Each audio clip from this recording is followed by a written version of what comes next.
അപ്പോൾ ഇന്ന് ഞാൻ വന്നിട്ടുള്ളത് നല്ല ടേസ്റ്റി ആയിട്ട് ഉണ്ടാക്കിയെടുക്കാൻ പറ്റുന്ന ഒരു വറുത്തരച്ച ചിക്കൻ കറീൻ്റെ റെസിപ്പി ആയിട്ടാണ്. അപ്പോൾ എന്തായാലും നമുക്ക് വീഡിയോ ഒന്ന് കണ്ടു നോക്കാം. അതിനു മുമ്പായിട്ട് നമ്മൾ ചിഞ്ചച്ചുലു മുത്തഫാക്ക് എന്ന ചാനൽ ആദ്യമായിട്ട് കാണുന്നവരാണെങ്കിൽ ലൈക്ക് ചെയ്യാനും ഷെയർ ചെയ്യാനും സബ്സ്ക്രൈബ് ചെയ്യാനും അതോടൊപ്പം തന്നെ ആ ബെൽ ബട്ടൺ ക്ലിക്ക് ചെയ്യാനും മറക്കരുത്.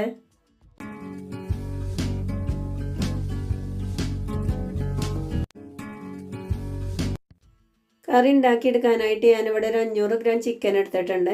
ചെറിയ പീസാക്കിയിട്ടാണ് കേട്ടോ ചിക്കൻ കട്ട് ചെയ്തെടുത്തിട്ടുള്ളത്. നമ്മൾ കുക്കറിൽ വെച്ചിട്ടാണ് കറി ഉണ്ടാക്കിയെടുക്കുന്നത്. അതിനായിട്ട് ഞാനിവിടെ ഒരു കുക്കർ അടുപ്പിൽ വെച്ചുകൊണ്ട് ഒരു 1.5 ടേബിൾ സ്പൂണോളം വെളിച്ചെണ്ണ ഒഴിച്ചു കൊടുത്തിട്ടുണ്ട്. എണ്ണ ചൂടായി വരുന്ന സമയത്ത് 2 വലിയ ഉള്ളി നീളത്തിൽ കട്ട് ചെയ്ത് ചേർത്ത് കൊടുക്കുക. പിന്നെ ഇതിലേക്ക് ഓരോ ടീസ്പൂൺ വീതം ഇഞ്ചി വെളുത്തുള്ളി പേസ്റ്റും ഒരു 5-6 ചെറിയ ഉള്ളി ചതച്ചതും 2 പച്ചമുളക് കട്ട് ചെയ്തതും കൂടി ചേർത്ത് കൊടുക്കുക. അതുപോലെ തന്നെ ഒരു ടീസ്പൂണോളം ഉപ്പും ചേർത്തിട്ട് നന്നായിട്ട് തന്നെ ഒന്ന് വാട്ടിയെടുക്കുക. ഉള്ളി ചെറുതായിട്ടൊന്ന് വാടി വരുന്ന സമയത്ത് ഇതിലേക്ക് വേണ്ട മസാലപ്പൊടികൾ ചേർത്ത് കൊടുക്കുക. 2 teaspoon Kashmiri chilli powder, 1/4 teaspoon ജീരകപ്പൊടി, 1 ടീസ്പൂൺ ചിക്കൻ മസാല, 1/2 ടീസ്പൂൺ മഞ്ഞൾപ്പൊടി, 1.5 ടീസ്പൂൺ മല്ലിപ്പൊടി, 1/2 ടീസ്പൂണോളം മുളക് പൊടി. ഇനി ഈ പൊടികളൊക്കെ ഒരു പച്ചച്ചവ മാറുന്നത് വരെ ഏറ്റവും ലോ ഫ്ലെയിമിൽ വെച്ചിട്ട് നന്നായിട്ട് തന്നെ ഒന്ന് മൂപ്പിച്ചെടുക്കാം. ഏകദേശം നമ്മൾ മസാലയൊക്കെ ഒന്ന് റെഡിയായി കിട്ടിയിട്ടുണ്ട്. ഇനി ഇതിലേക്ക് 2 തക്കാളി കട്ട് ചെയ്ത് ചേർത്ത് കൊടുക്കാം. തക്കാളി ചേർത്തതിന് ശേഷം നന്നായിട്ട് തന്നെ ഒന്ന് വേവിച്ചെടുക്കണം കേട്ടോ.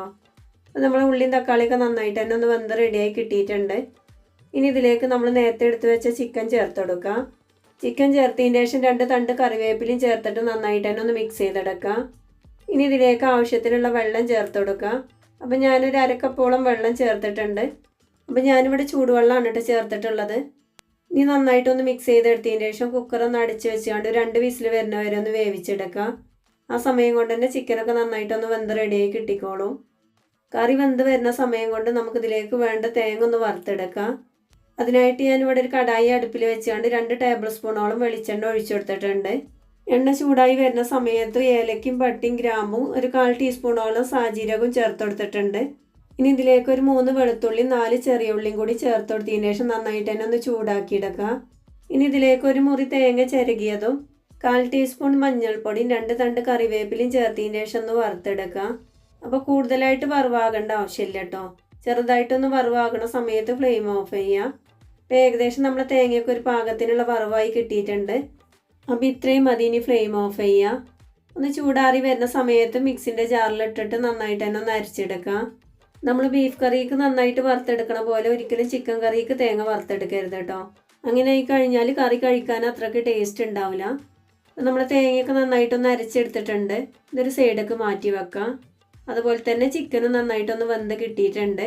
അപ്പോൾ ഈ കറി ഇതുപോലെ കഴിക്കാൻ തന്നെ നല്ല ടേസ്റ്റാണ് കേട്ടോ. അപ്പോൾ അധികം എരിവൊന്നുമില്ല. നമ്മൾ കൂടുതലായിട്ട് കാശ്മീരി ചില്ലിയാണല്ലോ ചേർത്തിട്ടുള്ളത്. ഇനി നമുക്ക് ഈ കറി ഇതുപോലെ ഒരു കടായിക്ക് മാറ്റി കൊടുക്കാം. അതുപോലെ നമ്മൾ നേരത്തെ അരച്ചെടുത്ത തേങ്ങാക്കൂട്ടും ചേർത്ത് കൊടുക്കാം. ആ മിക്സിൻ്റെ ജാറിൽ തന്നെ ഒരു 3/4 കപ്പോളം വെള്ളം കൂടെ ചേർത്ത് കൊടുക്കുന്നുണ്ട്. ചൂടുവെള്ളമാണ് കേട്ടോ ചേർത്തിട്ടുള്ളത്. ഇനി നന്നായിട്ട് തന്നെ ഒന്ന് മിക്സ് ചെയ്തെടുക്കാം. നമ്മളിതുപോലെയൊക്കെ വറുത്തരച്ച ചിക്കൻ കറി ഉണ്ടാക്കിയെടുക്കുന്ന സമയത്ത് പത്തിരിൻ്റെ കൂടെ അല്ലെങ്കിൽ ചപ്പാത്തി പൊറോട്ട എന്തിൻ്റെ കൂടെ കഴിക്കാനും നല്ല അടിപൊളി ടേസ്റ്റാണ് കേട്ടോ. അപ്പോൾ ഇതിൽ കുറച്ച് ഉപ്പ് കുറവുണ്ട് കേട്ടോ. അപ്പോൾ ഞാനൊരു 1/2 ടീസ്പൂണോളം ഉപ്പ് ചേർത്തിട്ടുണ്ട്. ഇനി നന്നായിട്ട് തന്നെ ഒന്ന് മിക്സ് ചെയ്തെടുക്കാം. അതുപോലെ തന്നെ കറി കുറച്ച് തിക്കായിട്ട് തോന്നിയപ്പോൾ കുറച്ച് ചൂടുവെള്ളം കൂടെ ഒഴിച്ചു കൊടുത്തിട്ടുണ്ട്. അപ്പോൾ നമ്മളെ കറിയൊക്കെ നന്നായിട്ടൊന്ന് തിളച്ച് വന്നിട്ടുണ്ട്. ഇനി ഫ്ലെയിം ഓഫ് ചെയ്യുക. ഇനി ഇതിലേക്ക് 2 തണ്ട് മല്ലിയില കട്ട് ചെയ്തതും കൂടെ ചേർത്ത് കൊടുക്കുക. അപ്പോൾ ഈ കറി ചൂടാറി വരുന്ന സമയത്ത് കുറച്ചും കൂടെ ഒന്ന് തിക്കായിട്ട് വരും കേട്ടോ. അത് കണ്ടില്ല, ചെറുതായിട്ടൊന്ന് തിക്കായിട്ട് വന്നിട്ടുണ്ട്. അപ്പോൾ ഇത്രയേ ഉള്ളൂ കേട്ടോ. വളരെ സിമ്പിളായിട്ട് ഉണ്ടാക്കിയെടുക്കാൻ പറ്റണ വറുത്തരച്ച ചിക്കൻ കറി ഇവിടെ റെഡി ആയിട്ടുണ്ട്. അപ്പോൾ എന്തായാലും എല്ലാവരും ഇതുപോലെ ഒന്ന് ഉണ്ടാക്കിയെടുക്കുന്ന സമയത്ത് നിങ്ങൾക്ക് ഈ റെസിപ്പി ഇഷ്ടപ്പെടുകയാണെന്നുണ്ടെങ്കിൽ നിങ്ങളുടെ അഭിപ്രായങ്ങളൊക്കെ ഒന്ന് കമൻസിലൂടെ അറിയിക്കാൻ മറക്കരുത്. അപ്പം ഞാൻ എന്നും പറയണ പോലെ തന്നെ നമ്മുടെ ചിഞ്ചച്ചുലു മുത്തഫാക്കിലെ വീഡിയോസ് നിങ്ങൾക്ക് ഇഷ്ടപ്പെടുകയാണെന്നുണ്ടെങ്കിൽ ലൈക്ക് ചെയ്യാനും ഷെയർ ചെയ്യാനും മറക്കരുത്. അതുപോലെ തന്നെ നമ്മളെ ചാനൽ ആദ്യമായിട്ട് കാണുന്ന ഒരാളാണെന്നുണ്ടെങ്കിൽ ആ റെഡ് സബ്സ്ക്രൈബ് ബട്ടൺ ഒന്ന് ക്ലിക്ക് ചെയ്തതിന് ശേഷം ബെൽ ബട്ടൺ ഓൾറെഡി ക്ലിക്ക് ചെയ്യുക.